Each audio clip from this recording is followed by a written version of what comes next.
മനുഷ്യനോട് ദൈവം മര്യാദയ്ക്ക് സംഭാഷിക്കും.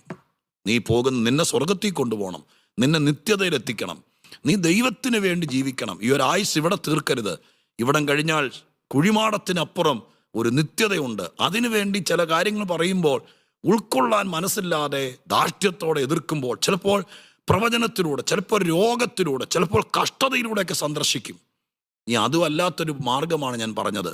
മനസ്സിലായോ? അപ്പം നമ്മുടെ വീട്ടിൽ തന്നെ, നമ്മുടെ കുടുംബത്തിൽ തന്നെ ഒരാളെ ഈ വിധത്തിൽ ദൈവമായ കർത്താവ് ഉപയോഗിച്ചാൽ നമ്മുടെ ഹൃദയം പൊടിയും. നമുക്ക് ഉൾക്കൊള്ളാൻ പറ്റാതെയോ, നമ്മുടെ വീട്ടിൽ കയറ്റാതെയോ അല്ലേ, അങ്ങനെയൊക്കെ വരും. അപ്പോൾ ദൈവം പറയും, നീ എന്നോട് ചെയ്തത് ഇങ്ങനെയാണ്. കാരണം എന്താ?